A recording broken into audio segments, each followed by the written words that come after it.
رسول اللہ صلی اللہ علیہ وآلہ وسلم نے فرمایا، اے اللہ میں برے اخلاق، برے اعمال اور برے خواہشات سے تیری پناہ چاہتا ہوں۔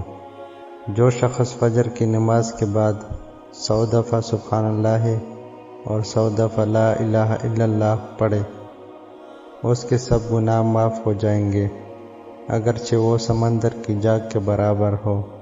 رسول اللہ صلی اللہ علیہ وآلہ وسلم نے فرمایا، پیر اور جمعرات کو اعمال اللہ کے حضور پیش کیے جاتے ہیں، لہٰذا میں پسند کرتا ہوں کہ میرا عمل اس حال میں پیش کیا جائے کہ میں روزے سے ہوں۔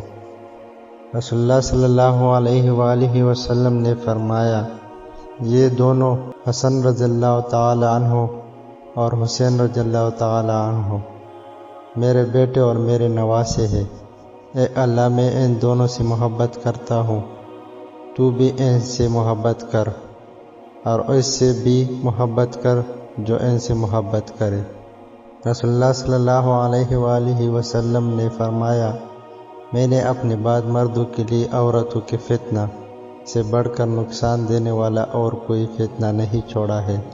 وہ مرد ہمیشہ بیوی کے علاوہ کسی اور عورت کی تلاش میں رہتا ہے جس مرد کی شادی اس کی مرضی کے خلاف کر دی جائے۔